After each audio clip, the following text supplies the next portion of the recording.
Enfermée chez elle, cette femme regarde l'aide alimentaire arriver jusqu'à son immeuble, où le nombre de nouveaux cas de Covid-19 a explosé. Moins de 2 mois après la levée des mesures sanitaires, l'Australie reconfine Melbourne, la deuxième ville du pays, pour 6 semaines, à compter de minuit ce jeudi.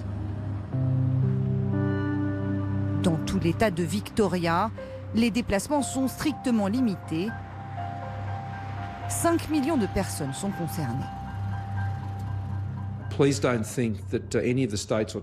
S'il vous plaît, ne pensez pas que certains États ou territoires seraient immunisés. Notre meilleure défense, c'est de continuer à pratiquer la distanciation sociale et les autres mesures. C'est important parce qu'on ne veut pas que la situation dans l'État de Victoria se répète ailleurs dans le pays. En Israël aussi, l'épidémie de Covid-19 est repartie à la hausse. Depuis le début de la semaine, bars, boîtes de nuit et salles de sport ont refermé leurs portes, dans la crainte d'une seconde vague, encore plus massive qu'au printemps. Un coup dur pour l'économie du pays qui se remettait à peine après 78 jours de confinement. C'est très dur de survivre. Ce n'est pas facile du tout. Je pense que je ne vais pas pouvoir tenir très longtemps comme ça. Comment faire? Il faut qu'on vole, on doit se mettre à piller. Il n'y a rien, aucune aide. Avec ce taxi, je ne gagne que 25 € par jour. Et il faut que je paye les taxes, les impôts, etc. Et j'ai des enfants à nourrir. Aux États-Unis, la situation devient alarmante. Des files interminables comme celle-ci se multiplient dans le pays.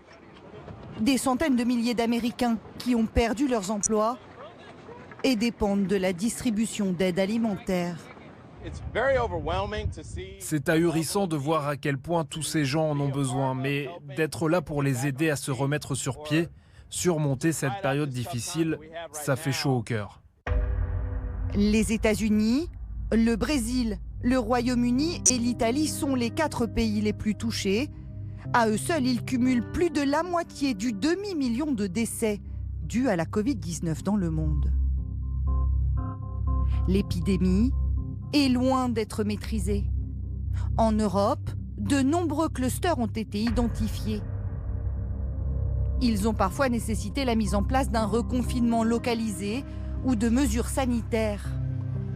En Catalogne, le port du masque est désormais obligatoire dans l'espace public.